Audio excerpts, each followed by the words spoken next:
ஆண்டவராகிய இயேசு கிறிஸ்துவின் நாமத்தில் காலை வாழ்த்துக்கள். இன்றைய மன்னா, இந்த வார்த்தை உண்மையுள்ளது. தேவனிடத்தில் விசுவாசமானவர்கள் நற்கிரிகளை செய்ய ஜாக்கிரதையாய் இருக்கும்படி நீ இவைகளை குறித்து திட்டமாய் போதிக்க வேண்டும் என்று விரும்புகிறேன். தீத்து 3:8.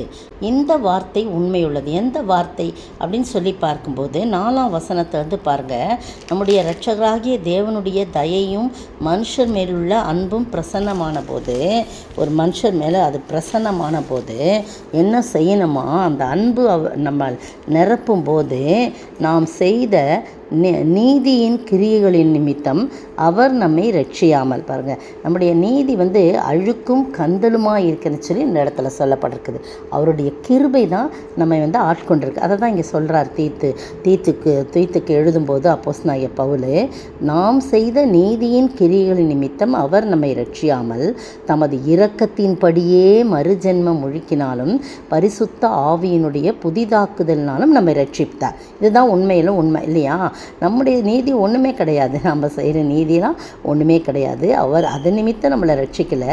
அவர் இரக்கத்தின்படி நம்மை மறுஜென்மம் முழுக்கினாலும் பரிசுத்தாவினாலும் புதிதாக்கினாலும் நம்மை ரட்சித்தான் போட்டு. அடுத்தது பாருங்கள், தமது கிருபையினாலே நாம் நீதிமான்களாக்கப்பட்டோம். அவருடைய கிருபையினால தான் நாம் நீதிமான்களாக்கப்பட்டோம். மற்றபடி நம்முடைய சொந்த முயற்சி எதுவுமே கிடையாது. நாம் நீதிமான்களாக்கப்பட்டு நித்திய ஜீவன் உண்டாகும் என்ற நம்பிக்கையின்படி சுதந்திரராகத்தக்கதாக அவர் நமது இரட்சகராகிய இயேசு கிறிஸ்து மூலமாய் அவர் பரிசுத்த ஆவியை நம்மேல் சம்பூர்ணமாய் பொழிந்தருளினார். இதை சொல்லிட்டு தான் சொல்ல, இந்த வார்த்தை உண்மையுள்ளது. தேவனிடத்தில் விசுவாசமானவர்கள் நற்கிரிகளை செய்ய ஜாக்கிரதையாக இருக்கும்படி நீ இவைகளை குறித்து திட்டமாய் போதிக்க வேண்டும் என்று விரும்புகிறேன்னு அப்போஸ்தலனாகிய பவுல் என்ன சொல்கிறாரு, தீத்துவுக்கு சொல்கிறார். அப்போது விசுவாசிகள்லாம் எப்படியும் வாழலாம் அப்படின்றது சரி கிடையாது. விசுவாசிகள் நான் விசுவாசிப்பா, நான் ஒன்றும் இதில் நான் சொல்கிறதெல்லாம் ரைட்டு, நான் செய்யறதான் ரைட்டு அப்படின்னு இல்லாமல், அதில் பாருங்கள், நற்செயல்கள் செய்வதற்கு கவனமாக இருக்க வேண்டும். இந்த ஒவ்வொரு நாளும் நான் இன்றைக்கு இந்த நாளிலே, இந்த வாரத்தில், இந்த மாதத்தில் நான் நற்செயல்கள் செய்திருக்கிறேனா, இந்த நிமிடத்தில் என்னுடைய வாழ்க்கை கர்த்தருக்கு பிரயோஜனமாக இருக்கிறதா என்று சொல்லி நான் பார்க்க வேண்டும். பாருங்கள், 9ஆம் வசனத்தில் புத்தியீனமான தர்க்கங்கள், வம்ச வரலாறுகள், சண்டைகள், நியாயப்பிரமாணத்தை குறித்து உண்டாகிற வாக்குவாதங்கள் அதெல்லாம் விட்டு நின்று விலகு. அதுக்கு முன்னால் 8ஆம் வசனத்தில் பின்பகுதி பாருங்கள், போதிக்க வேண்டும் என்று விரும்புகிறேன், இவைகளே நன்மையும் மனுஷருக்கு பிரயோஜனம் உள்ளவை. இதுதான் மனுஷருக்கு நன்மையும் பிரயோஜனமானவைகள். ஆனால் 9ஆம் வசனத்தில் சொல்லப்பட்டதின்படி ரட்சிப்பு, பரிசுத்த வாழ்க்கை, ஊழியம், கர்த்தருடைய வருகைக்கு ஆயத்தப்படுதல், வேதத்தின் ரகசியங்கள் போன்ற தேவையான கருத்துக்கள் தான் நற்கிரியைகள். அதை தான் நீ பேச சொல்லணுமே தவிர, தேவையற்ற இந்த சொல்லப்பட்ட 9ஆம் வசனத்தில் சொல்லப்பட்ட தேவையற்ற கருத்துக்களை பேசுவது, அதற்கென்று வாதங்கள் செய்வது ஆகாதவைகள் என்று சொல்லப்பட்டிருக்கிறது. நீங்களும் நானும் கர்த்தருக்குள்ளாக நாம் ஒரு விசுவாசிகளாய் வாழும்போது ஏதோ இஷ்டம் போல வாழலாம் என்று இல்லாதபடி நற்கிரிகளை செய்ய நாம் ஜாக்கிரதை உள்ளவர்களாய் காணப்பட வேண்டும். அதை பற்றி நீ போதின்னு தீத்துக்கிட்ட சொல்கிறாரு.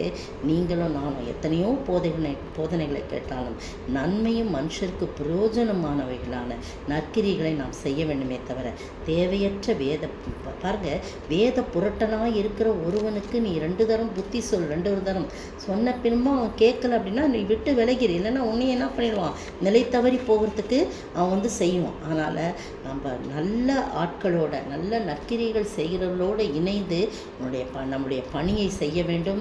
புத்தியீனமான தர்க்கங்களை விட்டு நம்ம விலக வேண்டும்.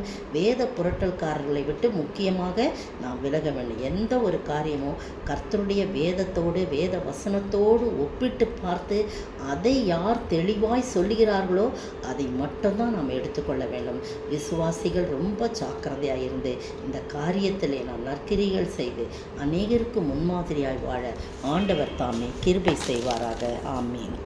விசுவாசியே நீ பதறாதே, விசுவாசியே நீ கலங்காதே, விசுவாசியே நீ பதறாதே, விசுவாசியே நீ கலங்காதே, விசுவாசத்தால் நீதிமான் இன்றுமென்றும் பிழைப்பான். விசுவாசத்தால் நீதிமான் இன்றுமென்றும் பிழைப்பான்.